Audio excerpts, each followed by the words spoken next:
कभी सोचा है हमारी आदतें अच्छी या बुरी क्यों होती हैं? क्या ये सिर्फ हमारे कामों की वजह से हैं या फिर हमारे देखने के तरीके की वजह से? चलिए आज एक कहानी के जरिए समझते हैं कि कैसे सिर्फ नजरिया बदलने से हमारी पूरी दुनिया बदल सकती है, खासकर जब बात आदतों की हो। तो कहानी शुरू होती है एक दोस्त के घर से। एक बहुत ही आम सी शाम थी। माहौल में पढ़ाई की शांति थी और एक माँ का प्यार। एक माँ अपने बेटे को पढ़ा रही थी और सब कुछ एकदम परफेक्ट लग रहा था। पर उस शांति के पीछे ना कुछ और ही चल रहा था। हाँ, माहौल तो शांत था, पर उसमें कुछ ठीक नहीं था। जो बच्चा पढ़ रहा था ना, उसके चेहरे पर कोई खुशी नहीं थी।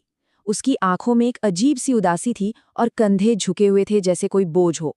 अब सवाल ये था कि आखिर ऐसा क्या था जो उसे इतना परेशान कर रहा था। और फिर जब उस बच्चे की कॉपी पर नजर पड़ी तो वजह एकदम साफ हो गई। कॉपी का टाइटल था मेरी बुरी आदतें।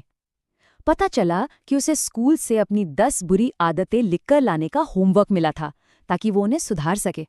जरा सोचिए, एक बच्चे से सिर्फ उसकी कमियों पर फोकस करने के लिए कहा जाए तो उसे कैसा महसूस होगा। उसने लिखना शुरू भी कर दिया था। कॉपी में लिखा था, सुबह देर से उठता हूँ, लंच बॉक्स का खाना कभी पूरा नहीं करता और हाँ, कभी कभी काम टाल देता हूँ। ऐसा लग रहा था जैसे हर एक शब्द के साथ उसका कॉन्फिडेंस थोड़ा और कम होता जा रहा था। और यहीं पर कहानी में एक बहुत ही दिलचस्प मोड़ आता है। जब उस बच्चे की उदासी देखी नहीं गई तो एक बहुत छोटा सा मामूली सा बदलाव किया गया। एक ऐसा बदलाव जो सब कुछ बदलने वाला था। क्या गया, सिर्फ बुरी आदतों की लिस्ट बनाने के बजाय उस पेज पर 2 कॉलम बनाए गए। एक तरफ लिखा गया मेरी अच्छी आदतें और दूसरी तरफ मेरी बुरी आदतें। अब काम सिर्फ कमियों को गिनना नहीं था, बल्कि अपनी ताकतों को भी पहचानना था।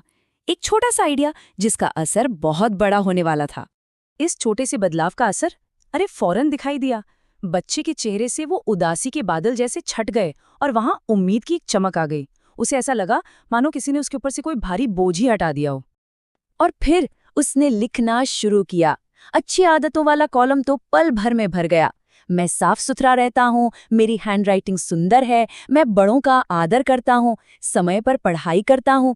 मतलब अपनी अच्छाइयों को पहचानना कितना आसान होता है और उससे कितना आत्मविश्वास बढ़ता है। तो बच्चे की बात तो हो गई। अब कहानी का फोकस बच्चे से हटकर उसके माता पिता की तरफ जाता है, ये देखने के लिए कि उनका नजरिया कैसा है। जैसे ही माँ से बच्चे के बारे में पूछा गया, उन्होंने तो शिकायतों की झड़ी लगा दी। बहुत सुस्त है, कामचोर है, बहाने बनाता है, वक्त बर्बाद करता है। उनका पूरा ध्यान सिर्फ और सिर्फ बच्चे की कमियों पर था। फिर उनसे एक सीधा सा सवाल पूछा गया, ठीक है, ये तो उसकी बुरी आदतें हो गई, अब आप इसकी 10 अच्छी आदतें बताइए।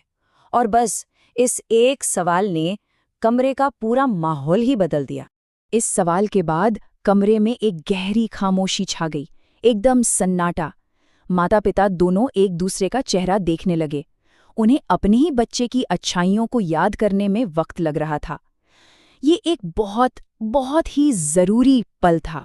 फिर थोड़ा सोचने के बाद उन्होंने एक एक करके अच्छाइयाँ गिनानी शुरू की। सुबह उठकर सबके पैर छूता है, साफ सफाई का बहुत ध्यान रखता है, और हाँ, मेंटल मैथ्स में तो बहुत तेज है।